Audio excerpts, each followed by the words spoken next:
going to say we didn't get an angry thwart from David today, which is what I was expecting. But, oh, this is going to be an interesting episode, y'all. I'm just going to put that out there right at the top. Today's going to be interesting. But, hello. Hi. Bonjour et bienvenue à The Cup, the Currently Unnamed Podcast, where we put the real in the tea in reality, and you can always come to us first to quench your thirst. I'm Logan Murphy, say something gay. Gay, I am just drinking some water because hydration is of the essence of Hall. Shout out to Jade Essence Hall. But, I forgot Lana wasn't here. But, if I was drinking something else, which I was last night, actually using my cup mug. Because I've gotten into the habit of buying the mini Diet Cokes or the Coke Zeros. Because I have mini ones now. They're very adorable. They fit perfectly with some ice in a cup mug. So if you too are a fan of Diet Coke with lemon, you can put it in a cup mug very comfortably. And it's a very nice vessel to drink out of. And you can get yours and all of our other merch at lanagcreations.etsy.com. I don't have Lana's fun lights, but panel full of cup mugs. Ooh. That's the remix for today. Link is down in the description below. We do ship domestically and internationally again, so there are no excuses. Well, I'm David Healy, and I don't have a cute intro. Look at me screwing this up twice in a row. I was gonna say, do you have a cute shirt? I do. I have a very cute shirt because I'm wearing my Simone shirt. Yay! I just saw your shirt. Oh, come on, Simone, yay! But I'm just drinking some water, and I need some water to cool me down because I'm hot after this episode. I'm honestly not happy after this episode at all. At all. Oh, at all. Nope. Oh, at all. You know, I'm a little more, not neutral, I would say. I'm not thrilled with the outcome of this episode, but I will say I think the episode on a whole was very entertaining. I enjoyed the episode, top to bottom. I just didn't agree with some of the results, which is most of what David is upset about. But I'm excited to dive in because from the sounds of it, we have very different results on who we liked from this overall episode. So I'm excited to talk about it. Before we do, though, make sure to subscribe if you have not already, because we are here almost all the time giving you almost all things drag. We got All Stars happening right now. We got France happening right now. We've got Mexico on the horizon. Very, very excited for all of the drag. And make sure to check the description below for all of our other YouTube channels, our audio podcast links, and where you can find our membership channel links and our social media as well. So, David, I appreciate you and Lana taking care of the premiere last week. Because I was in no good state to podcast at that moment. But I have to say, I really, really enjoyed the premiere. I'm not going to take my moment on it because I don't need to, but I thought the premiere was gorgeous. Loved the premiere. So upset. And we walked back into the workroom with the elimination of Aphrodite Moore. Very, very upset because I absolutely adore her. I loved the episode that we got with her. I can't sit here and say that her elimination was not deserved in a lot of ways, unfortunately, because I do think she was the weakest in the challenge overall. And I think her performance in the lip sync was weaker, which is unfortunate because I really like her. But I'm really liking a lot of this cast. Emphasis on a lot. There's a couple girls I'm not loving still. And one of them is Filip. Not loving the Filip. Not at all. Yeah. So, I mean, I like her. I did think it was interesting that they started this episode with kind of a recap of seasons 1 and 2 again, and I'm like, well, yeah. So they did that on the premiere, and I was like, oh, what a lovely introduction. Did they do that during season 2? Did they play? Because I remember that sequence very, very well. Because it was like it's the crowd chanting, and it's Paloma, Paloma. Did they do that every episode? I don't think they did it every episode, but I was like, what? I was literally confused when I started this one. I was like, wait, I'm on the wrong episode. I'm on the premiere. No. And I went back. Now, Yep, that's episode 2. But you know what was kind of cool? I was watching this, and it showed like different like crowds watching like the finale or whatever. And the bar in Paris that it showed, and I had to rewind it because I immediately recognized it, and I was like, "Oh, I've been to that bar." I was at that bar in January, and I saw Cookie perform there, and I remember this like spiral staircase that they have in the corner of the bar, and I was like, "Wow, that's so cool." And I was like, did not understand a word that was going on at this bar the whole time because everybody was speaking French, and I don't know French, but it was kind of cool to see it on TV. Yeah, definitely. Lovely, gorgeous, stunning moments. And speaking of stunning, Aphrodite Moore is gone. And we're all very sad about it. I'm very sad about it. They should have waited. Like, if you know a queen isn't ready, don't cast her yet. I know. That I like that she has the platform now. I'm happy about that. I just don't, she wasn't ready. She may have a platform, but it's not as big as it could have been. Like, I agree. Just first boots aren't going to have the exposure that a lot of other queens are, you know. I agree with you. She's not going to have the chances for other, like, she's not going to be on a Versus the World. I mean, I guess we might see a first out on a Versus the World soon, so who knows? We've already seen one. We might see another soon. Oh, yeah, we did see Gothi. That's right. Right. So who knows? We've had a couple first outs on some all-star second chance seasons recently because we had James Mansfield and then Gothi Kendall. We do have another one coming up soon. Spoiler. And it's not necessarily who you would expect. But yeah, I hope that we're able to see more from Aphrodite in the future. If they do when they do France All-Stars, which I think is a given, based on the success of France, I think we'll probably see. We might see her. Who knows? But we come back into the workroom the next day. They do the cute little entrance with the letters, and then I love Leona at them being like, "Twah." That was my favorite part of the episode. She's just, "Twah." Gorgeous. I love Leona. Winter. I'm so happy.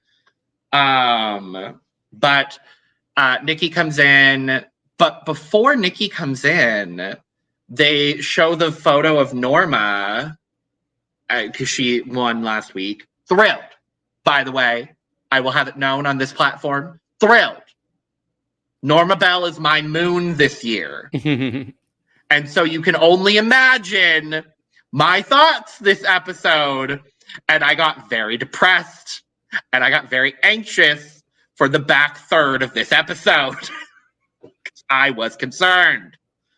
And then Filip makes like an offhanded comment in confessional. I think it's here. But talking about Norma being like, it was something to the effect of, oh, I hope she doesn't steal something. And I was like, I'm so fucking sorry. What? I don't remember that. I'm gonna look it up really quick while we talk about the mini challenge because I want to make sure I have my thoughts right. Because I just remember Filip saying something, but I wouldn't read too much into that though. Like I'm sure it wasn't. Okay, fair, I guess. But yeah, everybody has to get in quick drag in this mini challenge. Yes. They have 5 minutes. Some of them look way better than others. I actually think Lula looked the best. I was very impressed with her. I think Lula looked the best as well. Yeah. So I guess they do this weird thing where they stand on this like platform of tiles and it's like musical chairs. They're on that until the music stops. Then they have to run and get off the ground somehow. It's like almost like the floor is lava. It's very the floor is lava. Yeah. But the rules would change. Like, oh, now you can't get on a table or now you can't get on a bench or whatever. Right. But yeah, each time the last person to get off the ground was eliminated.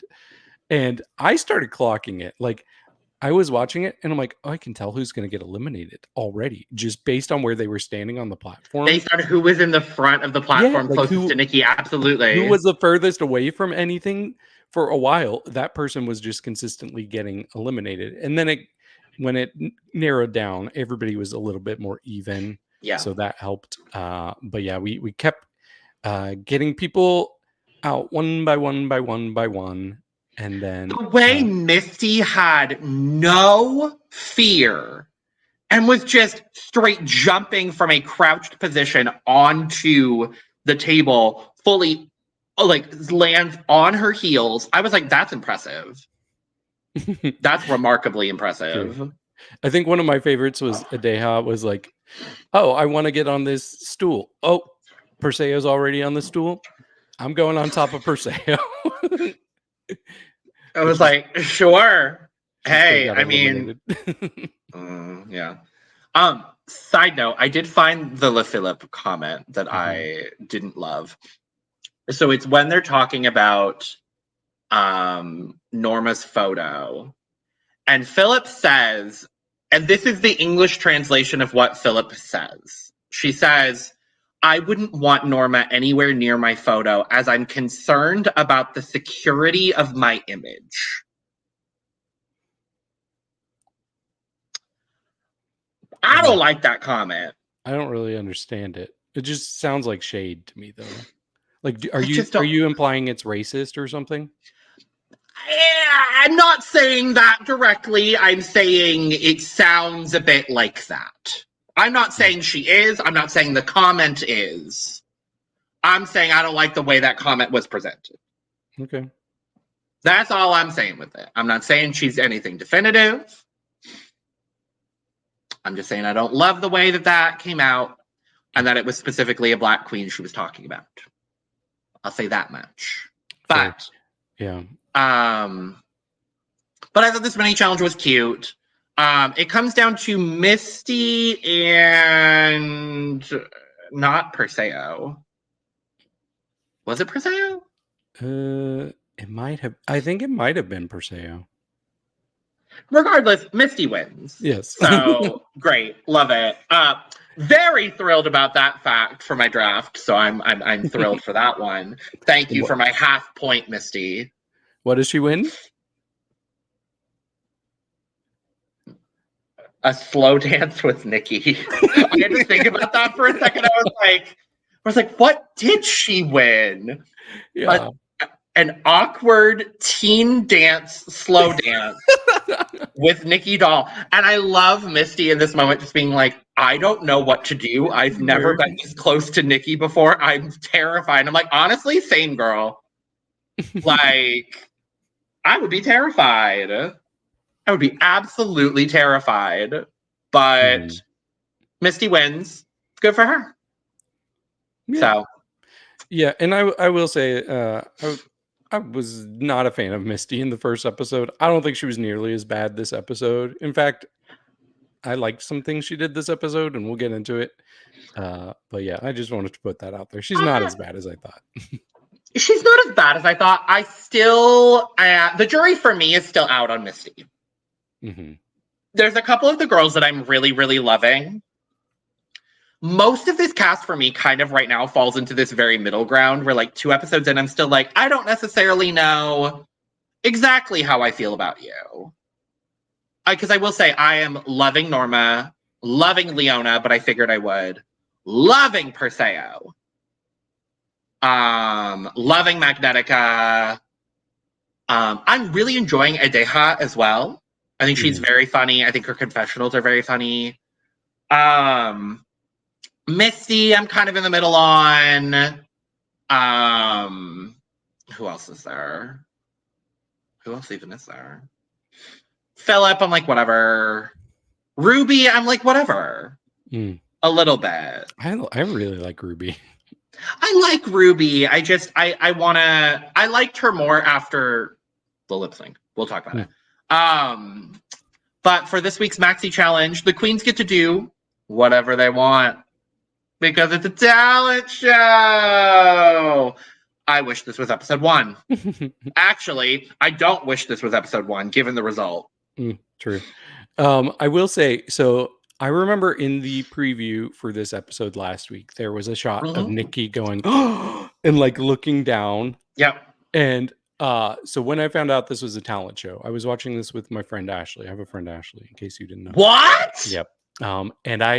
And I said to her, like, we were like barely into the episode, and I'm like, there's this one shot of Nikki going and looking down. Here's what I think is going to happen. I'm going to predict it. There's this queen, Perseo, here. She's from the Canary Islands. They're very flexible.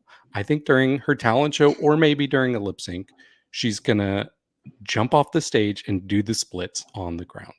So we'll see if that happens. I swear I said that to my friend Ashley, and we'll see what happens. She did. She did. And not only did they do that, they opened the show. Mm-hmm. I don't know what it is about girls that open the talent show. Well, Kiana didn't win either. Never mind. Oh, that's true. Who won that talent? Sarah won, right? With her. Did that not No, win? wasn't it Peach? Was it Peach? I thought that was Peach's win. I'm going to look it up really quick. There's not a whole lot of workroom stuff, but it's a lovely conversation. And while I look this fact up, David, if you could talk about that lovely, wonderful, gorgeous workroom situation. Yeah. Well, first of all, we also find out they're going to be performing not in front of the season 1 queens this year. No. But the season 2 queens, which I was very excited for. We'll be talking about the season 2 queen looks over on Look Over Here. I don't think we're going to talk about them here, but I was thrilled to see all of them, and that's my commentary for right now. Some of them looked damn good, and we where my will finger is talk about it. Yeah. So I think one of the first conversations that we hear in the workroom is Edeha talking about being a mom. She is the third mom of a child. I love this so much. Yes. I am obsessed. I love it. And first of all, I'm like, oh, why are you saying mom? Aren't you a dad? And then we get the clarification. She's non-binary. Like, she more identifies as being a mom than a dad, but for logistics reasons. We've got a couple of non-binary contestants this season, because Edeha is, Magnetica is as well. Mm-hmm. I'm so happy to see it. Love that representation.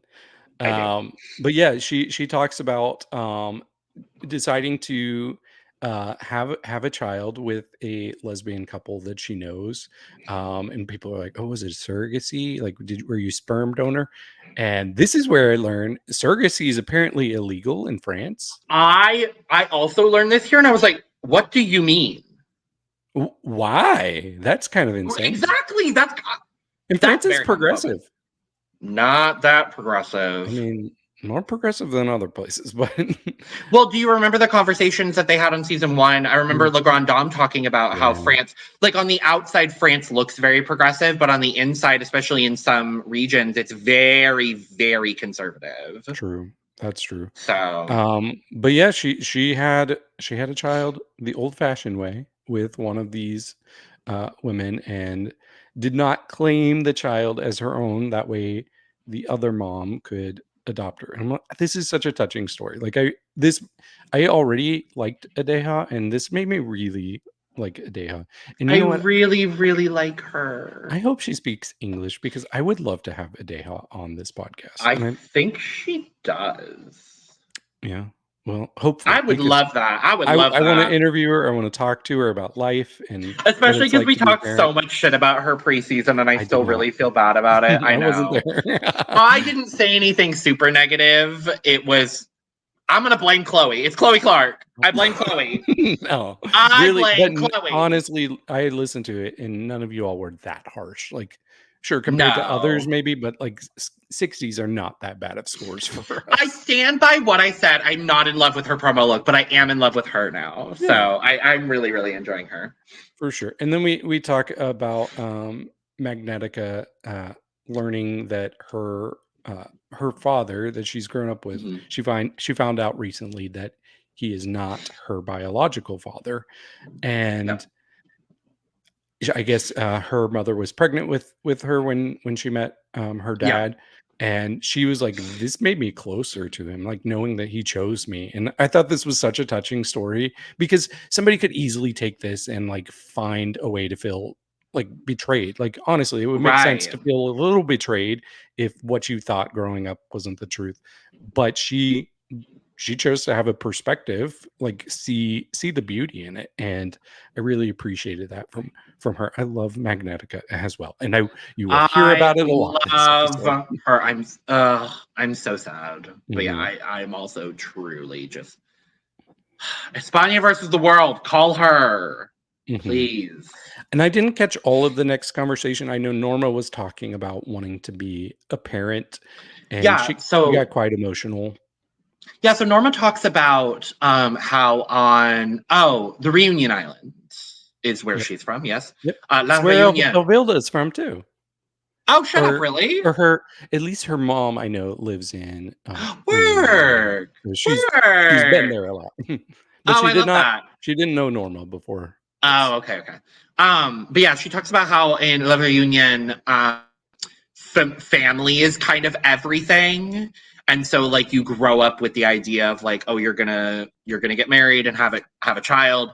And that when she came out, it was the biggest difficulty that she talked about was that kind of realization of, oh, it's going to be a lot more difficult for me to have that family. I want that family though. Now I know there are many other ways to go about that.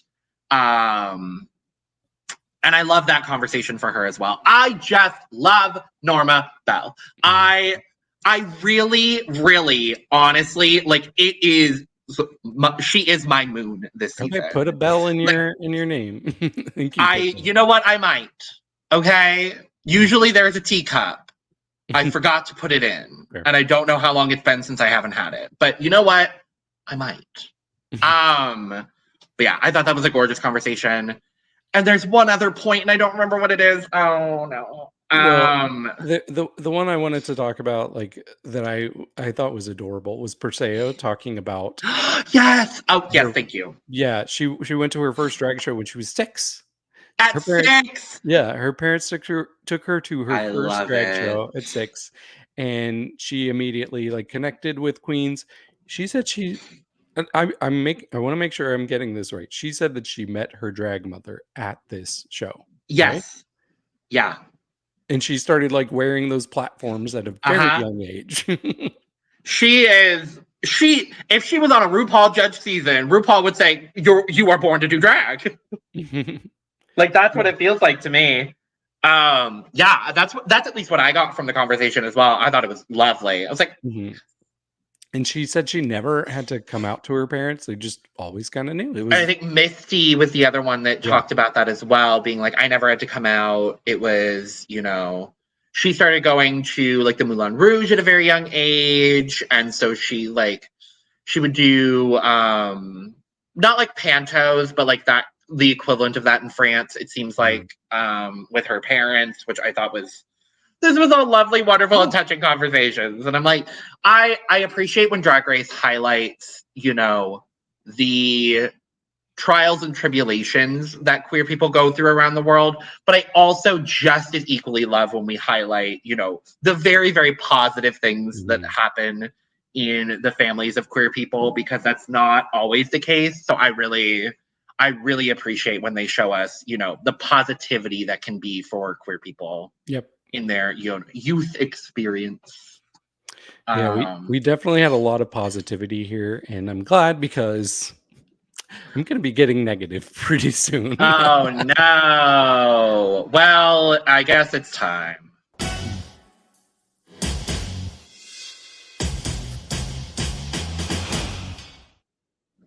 Boom. Also, side note, I did look up the winner of the season 2 talent show, and it was indeed Peach. Okay. And I forgot what she won, which is kind of wildly out of pocket. She won a trip to Malta. Oh, not a slow dance with Nikki. Not a slow dance with Nikki. No. You win a comeback later in the season. You get to come back into the competition and get fifth. Good job, girl. You get to outlast Cookie. You get to send home Cookie, and then go home immediately. Woo, yeah. And she's just Cookie from now on. Just Cookie. Just Cookie, Lana. We love Cookie. We didn't get demonetized for that, though, I will say. Oh, really? Good. No. I think it's because it's auntie and not aunt. If you catch my drift. That makes sense. Yeah, Lana messaged me in a panic after that recording, being like, I'm so sorry, I said her name. Like, it's fine. It's fine. But yes, we have our gorgeous judging panel. Our guest judges, Guillaume Diop, who is the lead dancer for the Paris Orchestra or Paris Opera. Gorgeous. And famous actress Virginie Efira. Virginie Efira, I believe. It's a very fluid name. Both of them were lovely. Yeah, I like them. I wonder if I've seen her in anything, because I've seen quite a few French movies, but I couldn't tell you if I've seen her. But he was gorgeous. Oh yeah, he's stunning. But I mean, the thing that I would like to talk about at length for an extended period of time is Nikki Doll in this stupid, beautiful look. Ugh. I really like this. There's a specific queen I could see wearing this, like as like her. I also have a specific queen. Is it one of your favorites? Yes, it's Mo Hart. Yes, that's exactly what I was thinking. Well, because she's worn things like this before, so like this is very. Eyeballs. She loves her eyeballs. It's very Mo Hart coded. I love this. This is one of my favorite things I've ever seen Nikki wear. Honestly, like I think this might go down as like the host entry of the year for me so far. Yeah, not as far as host look, not her video message look. Now I heard what y'all said about her video message look. I don't hate it. She looks like Ronald McDonald, but I don't hate it. Like I didn't think it was too bad. I'll say that much. It's not too good. Speaking of not too good, Daphne Burkey. This is bad. And I'm going to throw in Kitty Smile, too. And also, Kitty looks fine. Kitty looks fine. Daphne looks worse. Fine. Daphne looks like she's hungry for attention. Because she is. Diva. That's what we're dealing with on this occasion. She's giving me doo-doo vibes as far as like... Not doo-doo! Look at me, look at me, look at me, look at me, look at me, look at me. Oh no, not doo-doo. Doo-doo and Daphne. Oh no. Well, fair. Fair and valid. But let's go ahead and talk about our talent show performances, David. Like we said, we are going to talk about the looks from the Queens of Season 2 over on our companion series. Look over here.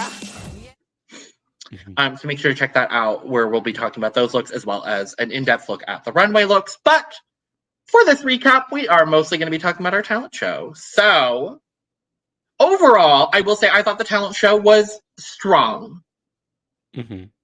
I don't think it was as strong as Season 2. I got to be honest. True. I don't think anybody was straight up bad. Yeah, I think we'll disagree then for sure. Bad. We'll disagree for sure then. I think one person had a less than optimal performance. I think a lot of them had less than optimal. Like, well, optimal's fair and valid. One thing, but bad is, fair. How about we take turns? Like, I'll start on one, and then you start on the next one. We'll just do that. Oh, the way we did it that one time. That's cute. I like that. Okay, cool. And I think I put like immediately after all of the talents, I put down my rankings for everybody. So that was my influenced by the judges or anything. My first impression, my rankings of everybody. So I'm gonna also give my rankings for each. I didn't do that, so I will just overall give my thoughts. But David, we'll start with you.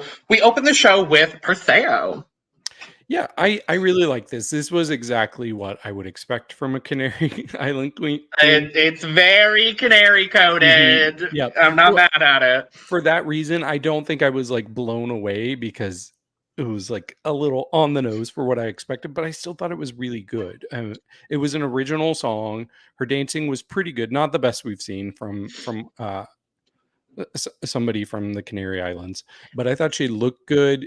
She had a lot of energy, and of course, like those splits are so impressive. Like I don't care if we've seen it before.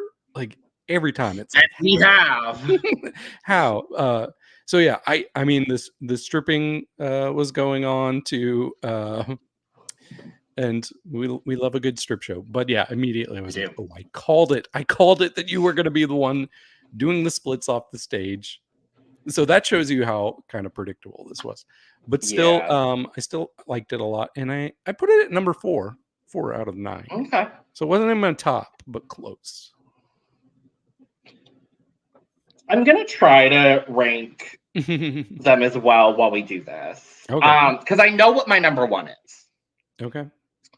With that being said, I thought Perseo did a very, very good job. I'm doing my best to not judge her in conjunction with what we've seen from other Canary Queens. So I'm trying to keep that in mind. I think the performance overall was very good. Her song has been stuck in my head since I watched the episode. I will say that Perseo, Perseo, dun, dun, Perseo, Perseo. Like that I love. I think the song was really good. I think the stripping was very nice. And I think that obviously the stunts are very impressive. Jumping off of the stage into the split, it's very impressive. I think for me, based on talent alone, Perseo is going to be number 3 for me. Okay, fair. Because I really did enjoyed her talent. So let's move next to Edeha Noire doing a physical comedy performance piece. And I think, because I forgot that I was starting this. I forgot that I was starting this one because we're doing that. I loved this.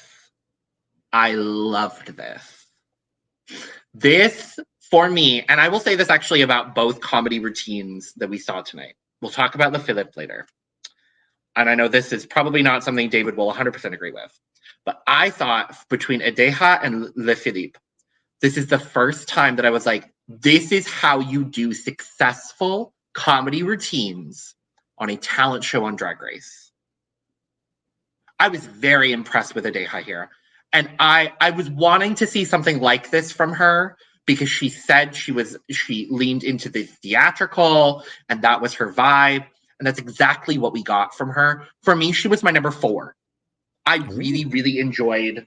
I thought her timing was perfect.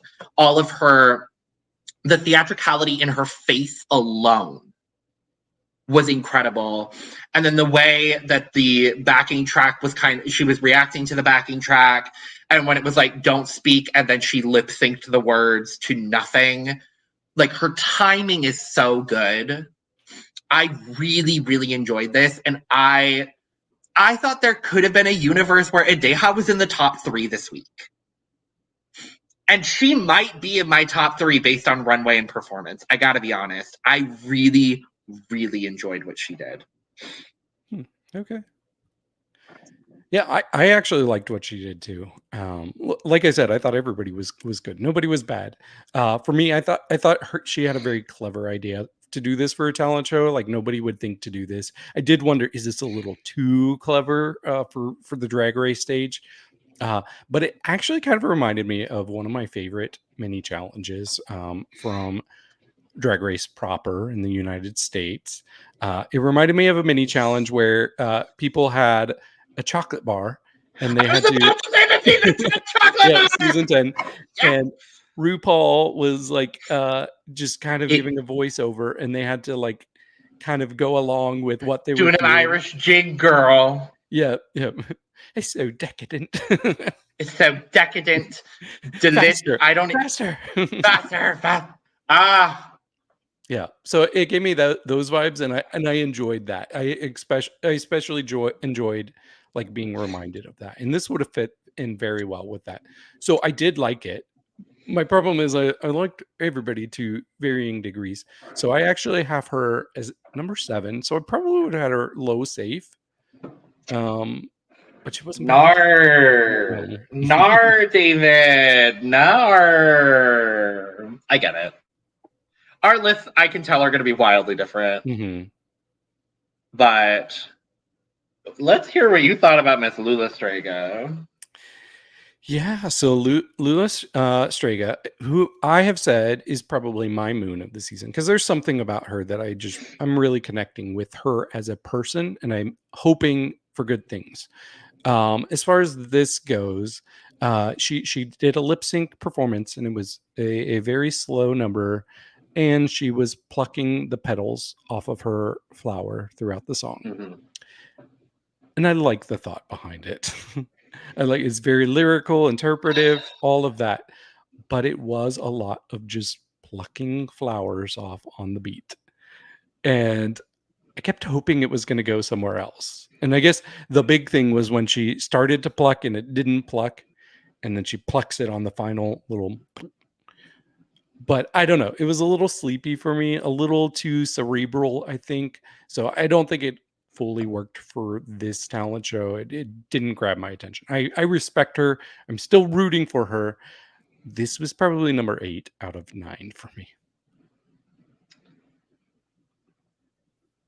So remember when I said the comment that I just said that I think our lists are going to be wildly different?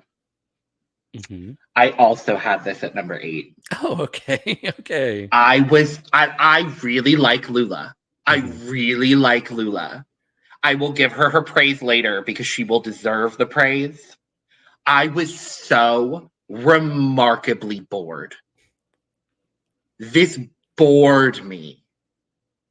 And I appreciate a burlesque lip sync slow moment. I do appreciate it. Not in this moment. Because I didn't get anything from her face. The lip sync itself was fine. But like, girl, that flower needed to be bigger if that's all you're gonna do with your performance. Like, I needed this to be 4 times that size and just massive. And then I think it would have given the grandeur that I needed for this performance. But yeah, I think even with her, and I like her, that's the problem. But I think even with her runway, I would have had her in the bottom 2. And I also would have had her in the bottom 2 last week. Because I wouldn't have had Aphrodite more in the bottom 2. But I like Lula. That's the problem, is I really, really like Lula. I think there is an energy about her. Honestly, I think I feel similarly to Lula as to how I actually felt about Moon. Okay. There is just this charisma and this energy about Lula that I really, really enjoy seeing. And it's this like almost dark, but in like a not passable. I don't know what I'm trying to say. Like, she has a very like dark aesthetic, but in a very like classically beautiful way, if that makes sense. Yeah. Because I loved her entrance look, and like that gave me very like witchy, but like gorgeous witch. It was one of my favorite was Magnetica. But yeah, I like Lula. I don't. And then when Nikki was like, "This is what we want to see from you," I was like, "What the fuck do you mean, Nikki?" I was bored. I'm sorry. I like Lula. Lula, you're great, but I was a little bored by this. So that's all. But what I was not bored by in the slightest was Norma Bell. Now, this ranking that I'm about to give Miss Norma Bell is based exclusively and only on her talent show performance. I would like to make that very known. For me, based on talent show performance, she was number 2. Oh. I absolutely loved this. I'm trying to keep my bias out of it because I am biased towards her, and I'm going to acknowledge that right now. But I thought overall the performance, it gave me the same kind of energy as what we saw in the talent show from Mami Wata last year, where it's very cultural. Wata. Like, it's so, I'm so happy that she was able to show a part of her culture in this, and I thought the dancing itself was absolutely gorgeous. The mechanism of all of the reveals that she was able to do was so fluid, so seamless, when she did the big red cape reveal into this, I was like, I'm sorry, what? Wildly impressive. I thought the song was fun. I really, really enjoyed Norma's performance. Yeah, I liked it too. I am actually kind of partial to these kind of quick change performances. I think they're a lot of fun. They usually don't get credit on Drag Race for some reason. Like, I think infamously, like, we've seen quite a few people be in the bottom after doing a quick change type of talent show. Janie Jacquet, Kita Mean. Mm-hmm. Those are the two that come to mind immediately for me. Yep.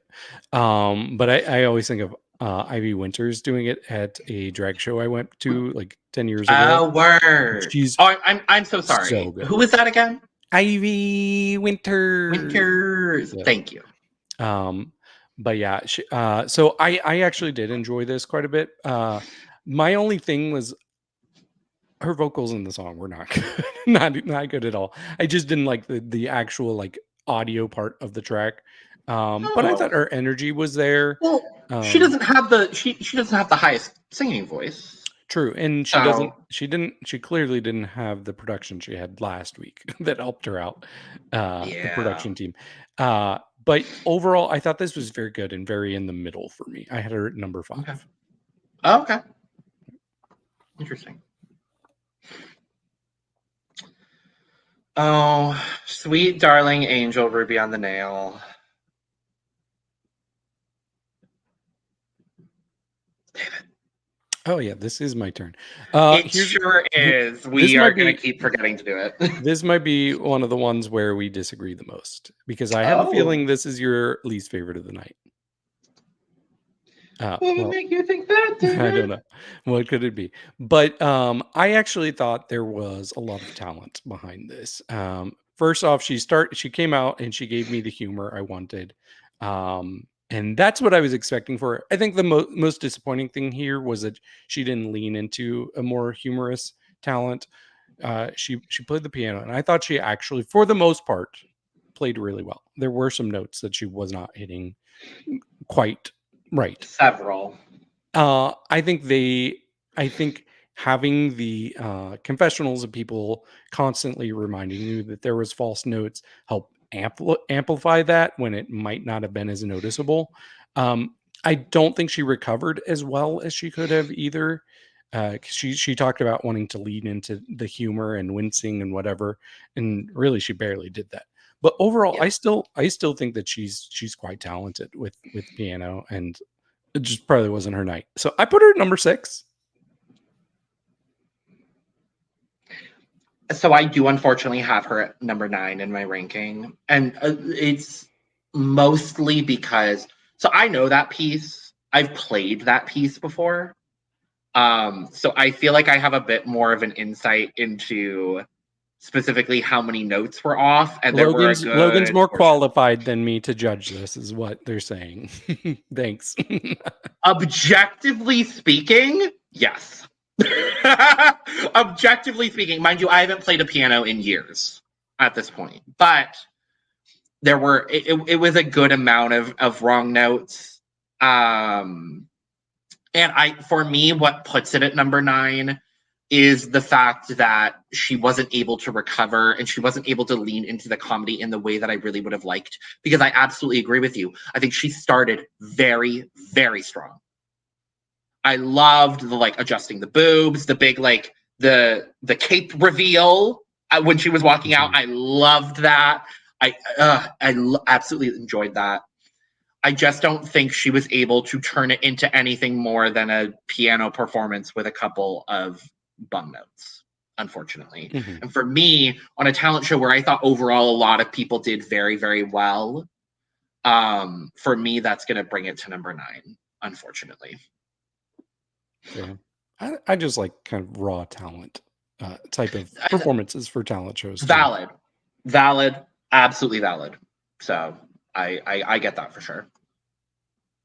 Now, what I loved is Leona Winter.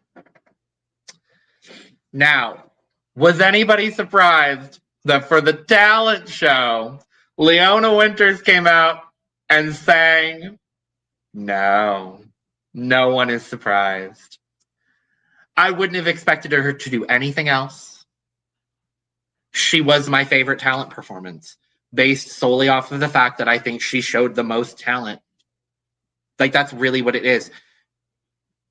Opera on Drag Race has not always received the praise and the recognition that it deserves.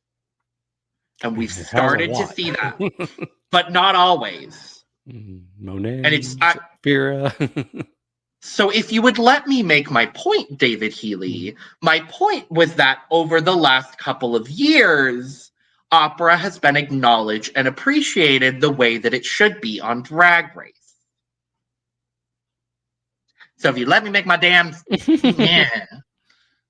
And I'm glad that we are adding Leona to the list of fabulous, incredible opera artists. Now, I need a 3-person opera performance between Leona, Sapphira, and Monet. That's what I need in my spirit. And I'd be thrilled. But Leona, for me, was my favorite. I think the look here is also gorge. I just thought her performance was flawless. There were no wrong notes. She played. Yeah, she did really well. Like, I'll be honest, this is a performance I respect more than I enjoy. Because opera's not always my thing. But I mean, she killed it. Like, vocally, it was there. She looked great. I thought she had one of the best looks of anybody, especially this wig. The only thing is, like, I am just it takes a very particular falsetto for me to really enjoy it. And something about her falsetto was not my favorite to hear. But overall, I did have to give her props, and I did put her number 1 still. Like, it was still very, very good. Cool. Party. Next up is Magnetica. I really enjoyed this. This is the kind of talent show I like because she showed a lot of different things she could do. She sang live. She has a very good voice. It was an original song. She showed her own style. Like, we get a really quirky look from her. We got dancing. We had choreography. It was just a well-rounded performance here. I thought it was very good. Like, for me, there was no scenario where she wasn't going to be in the top. Because this was, especially when we factor in the runway, which we will get into. We'll talk about it. But yeah, for me, she was so good. She was my number 3 of the night. I don't have her all that far away from that. I have her at number 5. Honestly, because there were 4 other performances that I enjoyed a little bit more. That's honestly what it is. I really honestly thought Magnetica did such a good job here.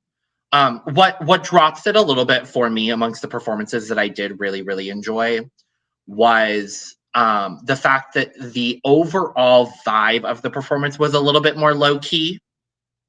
And that was a choice that she made, and I like the choice. It's just for a talent show, I would have wanted her to pop a little bit more.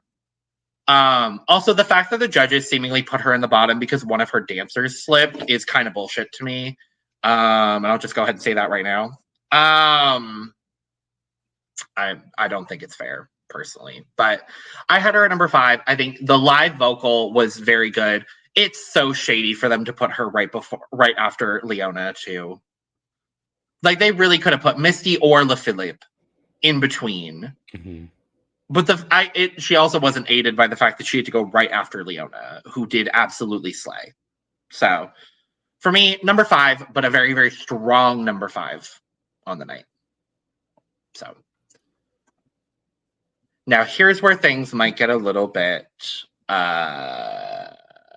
different between myself and David Healy.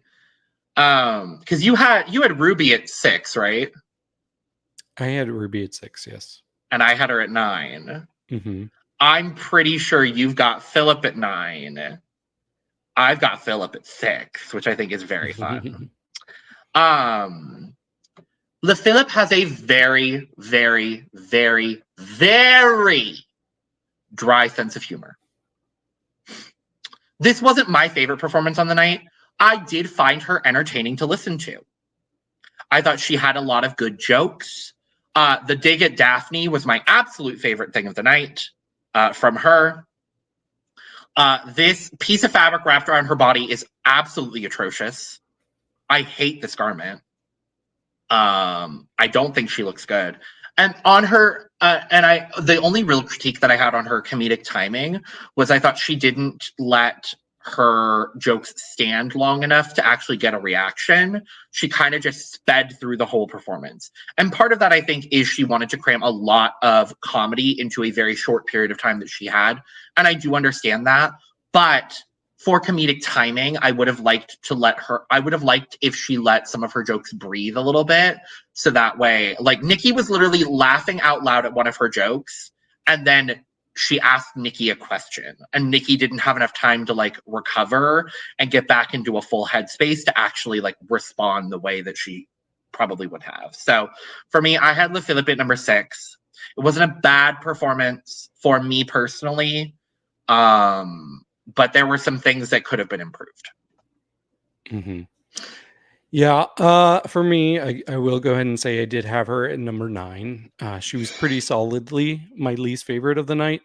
And I'm not saying she was bad. I'm saying that her humor that she did in the stand-up routine did not translate to me at all.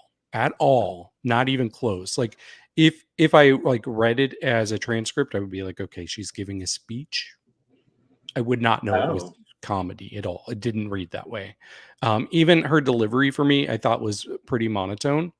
But I mean, I can't argue with the fact that everybody else was cracking up at everything she was saying. I just kept wanting to be in on it and reading it along. I was very hard trying to catch those jokes as I read it. And for me, it just all went over my head. And I'm like, this not even close to funny. So yeah, by far my number 9, based on personal preference. Fair enough.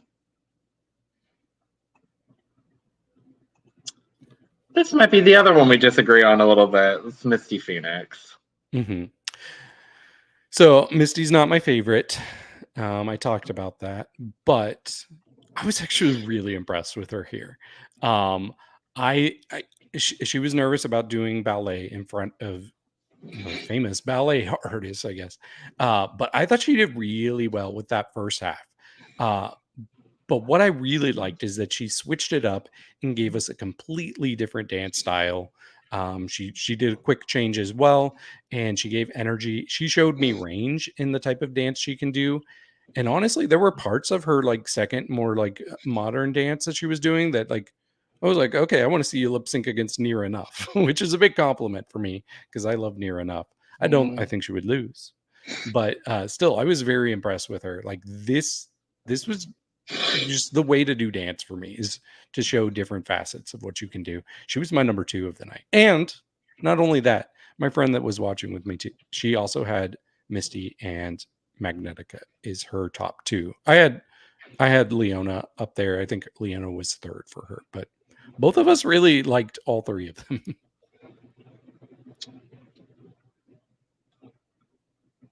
So I have Misty at number 7. I don't think what she did was bad.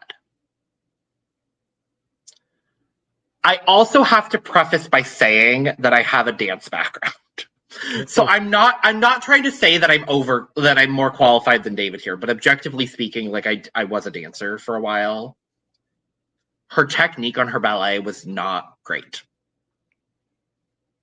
And if you're going to do ballet, I want to see ballet done at a high quality. And her ballet was not the highest quality. I will agree with you, absolutely. I like that we saw range from her. I really like that we saw some range from her. This outfit she revealed into is atrocious. I hate this outfit. I hate that there was a clear pause in the performance so she could switch from her point shoes to these gross chunky heels. The hairline on her in this performance was bad. It was bad. You could see all of this part of her head. And it was not shaved. It was boy hair. And for me, there were so many things about the performance that distracted me from the actual performance. And then I remembered that she's 23. And I was like, okay, she doesn't have as much experience. Got it. I also thought some of the dancing she did in the second part was a little crunchy. I thought her split was a little crunchy. The 360 falling to her knees, I thought was very impressive. But some of her stunts were a little crunchy for me personally. And so that's why I would have had her at number 7. Great. I'm a little overly critical when it comes to dance performance because I just think there were other better dance performances on this occasion even. But that's just me. So we are going to briefly talk about the runway here. We do have our full runway breakdown over here. Oh, that's dang it. I hate when I'm not expecting a sound clip and it just like really scares me.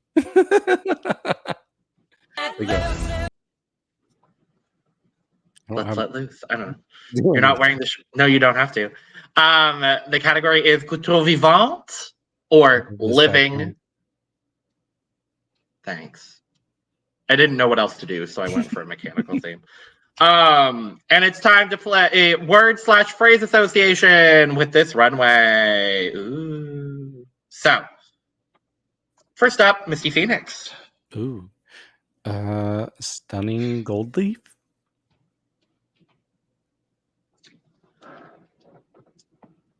Fine.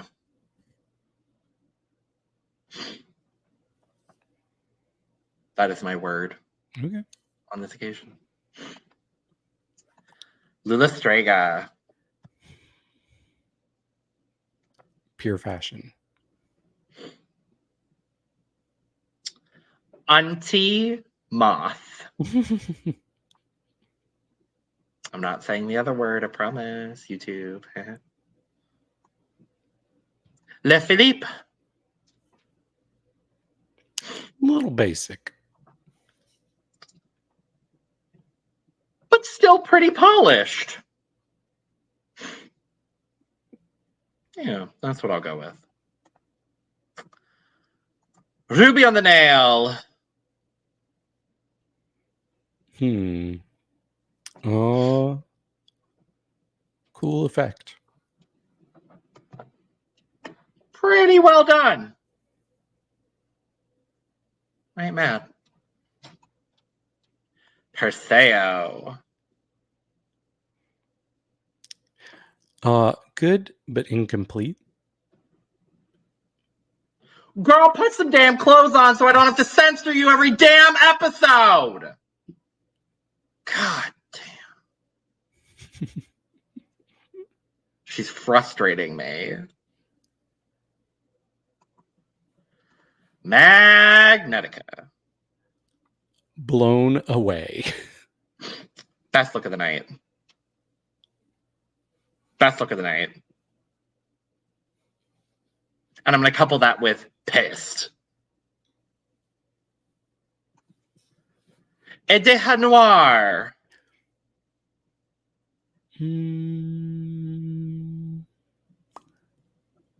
Slightly underwhelming.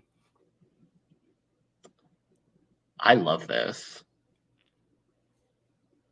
And we'll talk about that more later.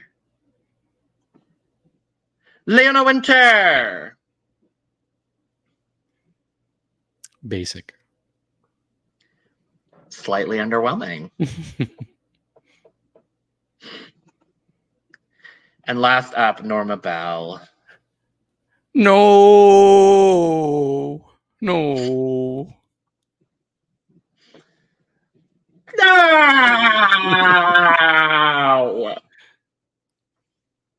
Because I really thought this was about to put her in the bottom too, and I was like, no! I can't have this happen. But in between, in the Untucked, I guess, there's not a whole lot that happens other than Magnetica cries. I feel real bad. Yeah, and I can't blame her. Like, I'm sure this was like a blindside to her because, I mean, this was a great night for her, I thought, overall. Like, I'm still, I'm not happy at all. We'll get into it more, but yeah, I was so confused because, like I said, I had Edeha and Lula as two of my bottom three, and then they were called safe right away, and I'm like, wait, so how is this working out? Because I know that the other person in my bottom three is going to be high for them based on their reactions. And so I was just hi.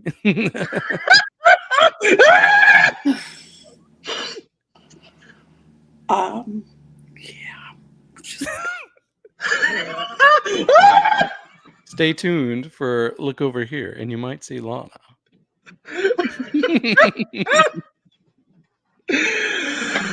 Oh, goodness gracious. That's funny. Oh, yeah. So I was just like, wait, who's in the bottom? Right. Who is in the bottom? I was like, okay, it's probably Ruby.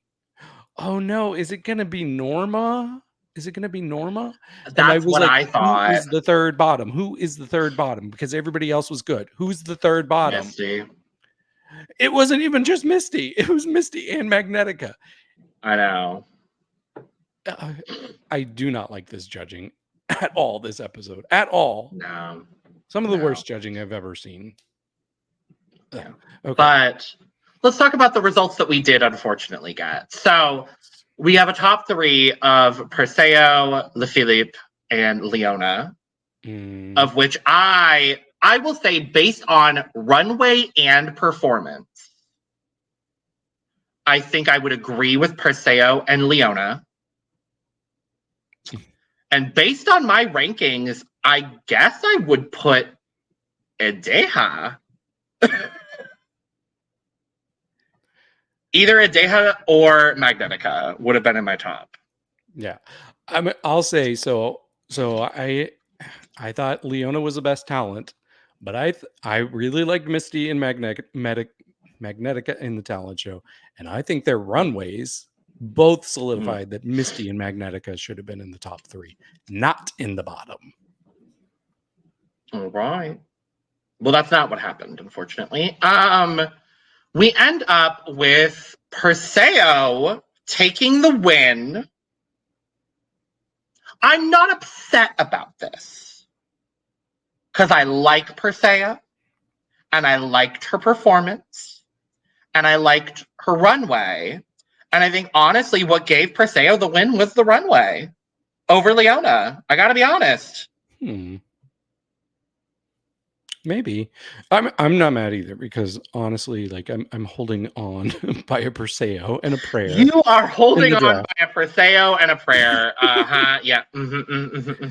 And she did really well. I just like I said before, I've kind of seen it before, but like France hasn't seen it before, so I respect it from that angle. And she was one of my favorites of the night, so I'm not mad. Yeah, I'm not mad either. I'm glad that this kind of talent and this kind of drag is being so openly embraced and appreciated on this franchise. So I'm thrilled for that. Happy Perseo gets a win. Work. We then end up with a bottom four. And I honestly think the bottom 4 was mostly because of Norma's runway malfunction. Oh, yeah, for sure. Because I think they had to acknowledge the fact that the runway didn't work, but they also wanted to acknowledge that her talent show performance was very, very good. Yeah. What's really... Oh, sorry.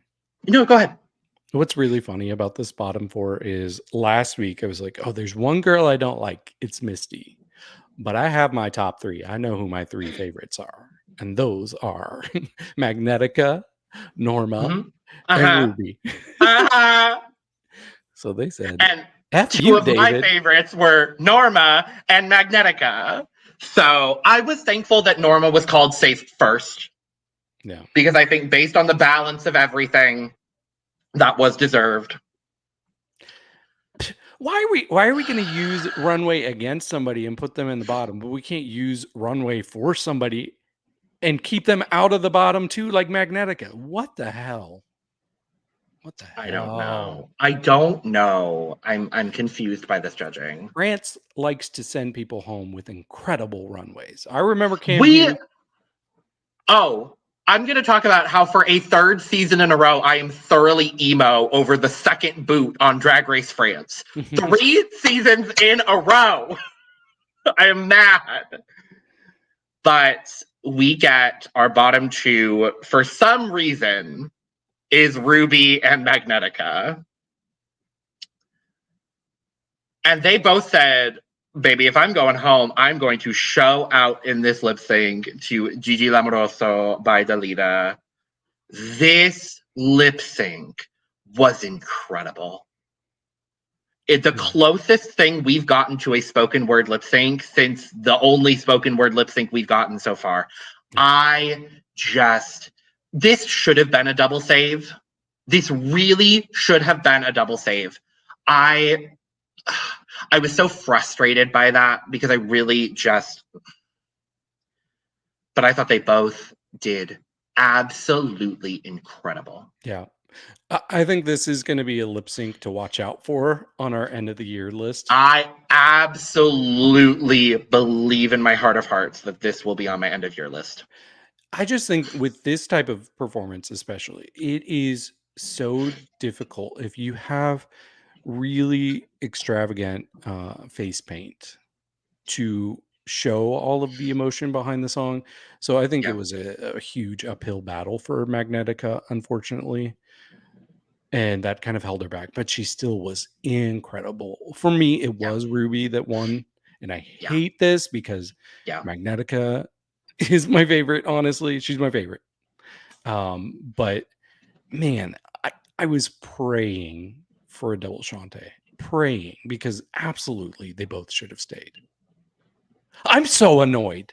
I've said it since the beginning. I'm so annoyed with this season. Ooh, I'm actually like really frustrated with this season so far. It better pick up. And you know what? Nikki better pick up that phone and be like, hello? Oh, Magnetica, you're coming back. Yeah. I can also confirm from off camera that Lana also believes that this may not be the last that we see of our dear sweet Magnetica. And then she started crying.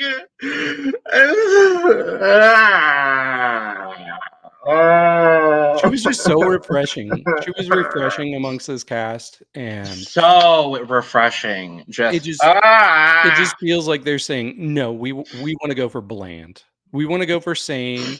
We want to go for generic. And I'm not saying any of those people in the cast are that, but it's just like they took the thing that was the most special to me and just yanked it away from me. And I'm highly annoyed. Like, this is the most I've been annoyed at a Drag Race episode in a while. I'm trying to calm down. And I remember the last time you were annoyed by a Drag Race episode. But I was like, do I remember the exact moment? It was there's a few wins that have been annoyed me, like end of the season wins, but right. Yeah, I was gonna say, I remember you, whatever season you quit talking about, that's the one that you were annoyed by. I don't remember. It was probably España. I was getting very annoyed with España. Oh, it was España. Yep. It was I got Espanol dragged Stars. back That's in. right. Yeah.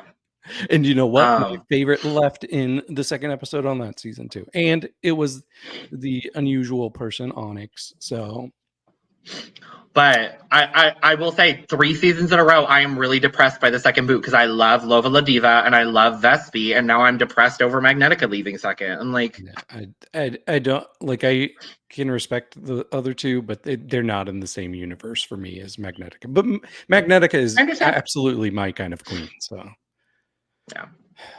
In the way that she is mine as well, I would say Vespi is the other one that I'm like really. We'll talk about Vespi's look over here because I'm thrilled for that girl. But David, we do have we have an update on the draft? We do. So I know that Chloe is still in last place with her one queen. Probably not for long. It's Misty, right? No, it's Edeha. Oh, yeah. It was almost Misty. No, I have Misty. It was almost Lula is what it was. Correct. Yes. And then I, shockingly, am in third place with the first 2 eliminated queens. So yeah, I just have Perseo, and actually she's gotten me a decent amount of points so far. But then in third place now is Logan, and then our leading person is Lana. Yep. Perseo. But next week it's the ball, and of course they got rid of the high fashion, high concept queen right before the ball. Of course, anyway. You trying to make me go on a rant again? No, because I'm going to talk about the phone, and we're going to stay optimistic for the phone. That phone better ring before anybody walks out for the ball. If she's coming back before the ball happens.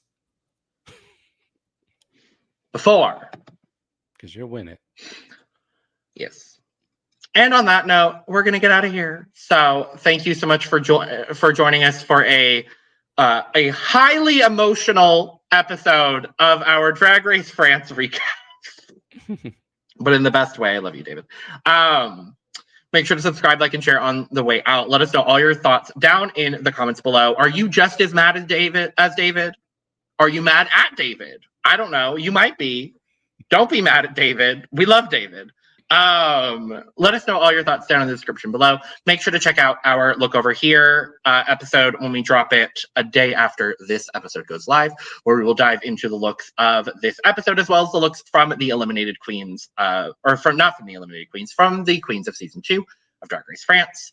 Make sure to subscribe, like, and share on the way out. Check the description below for all of our YouTube links, our audio podcast links, where you can find our membership channels, where you can find our social media, as well as where you can get your merch, including an unlimited 2-cup mug. Ooh.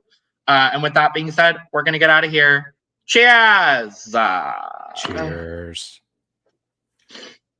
Bring back Magnetica. Boo hiss. Boo, tomato.